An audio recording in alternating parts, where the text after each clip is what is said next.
حضرت کے اشعار کی کتابیں موجود ہیں، اور ہمارے بڑے حضرت مفتی شیخ اللہ خان صاحب برکاتہ کے اشعار ہیں، یہ اشعار پڑھنے کے قابل ہیں، جس اشعار کے اندر اللہ کی محبت پیدا ہوتی ہے، صحابہ کی محبت پیدا ہوتی ہے، دنیا سے بیزاری پیدا ہوتی ہے، آخرت کا شوق پیدا ہوتا ہے۔ یہ اشعار پڑھنا جائز ہے۔ اللہ کے رسول علیہ السلام کے زمانے میں اللہ کے نبی علیہ السلام کے شاعر تھے۔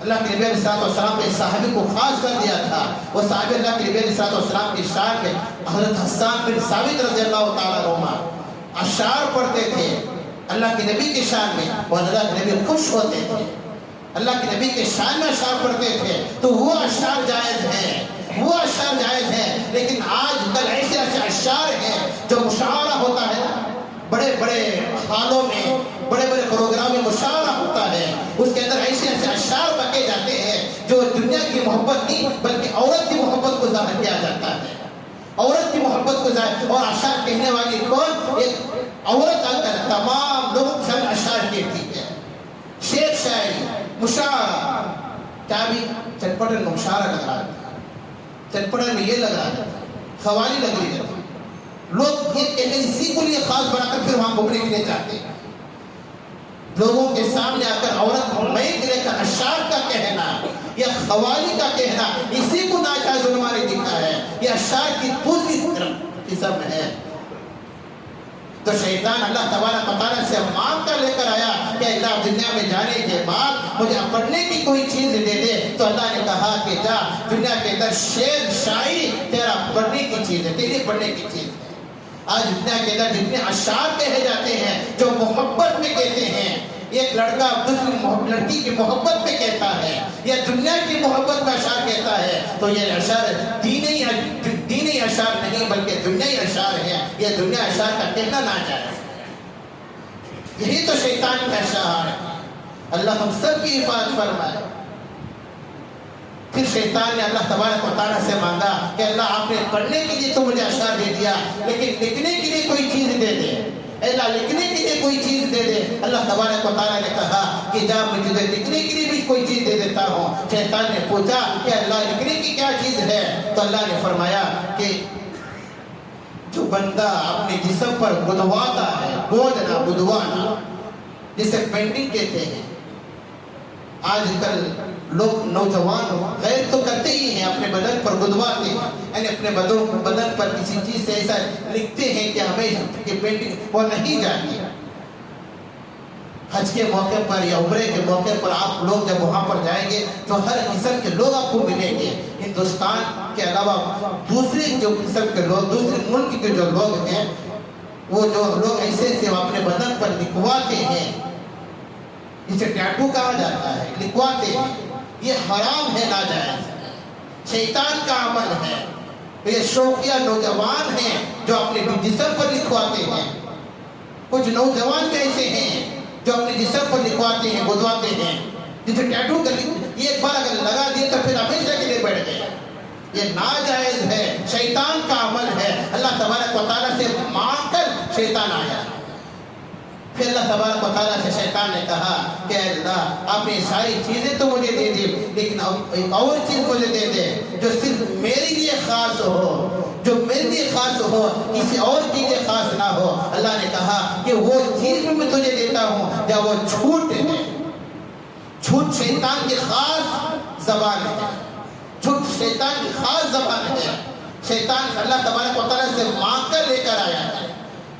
اس لیے حدیث پاک کے اندر آتا ہے نا کہ اللہ کے رسول نے فرمایا کہ جب بندہ جھوٹ کہتا ہے اس کی زبان سے ایسی برائی نکلتی ہے اور ایسی بدبو نکلتی ہے کہ جس کی وجہ سے شیطان جو فرشتے رہتے ہیں نا ایک میل دور بھاگ جاتے ہیں، ایک میل دور بھاگ جاتے ہیں جھوٹ کی بدبو سے۔ تو شیطان اللہ تبارک و تعالیٰ سے جھوٹ مانگ کر لے کر آیا ہے، 8 ہو گئے، 9ویں چیز اللہ تبارک و تعالیٰ سے شیطان نے آخر میں ایک سوال یہ کیا کہ اللہ 8 چیزیں تو آپ نے دے دیا، آپ نے رہنے کے لیے، کھانے کے لیے، پینے کے لیے اور گھومنے کے لیے اور پڑھنے کے لیے اور لکھوانے کے لیے، ساری چیزیں تو آپ نے دے دیا، لیکن آخر میں ایک چیز کا سوال کرتا ہوں، کوئی چیز ایسی مجھے دے دے جس کے ذریعے سے میں تیرے بندوں کو تیرے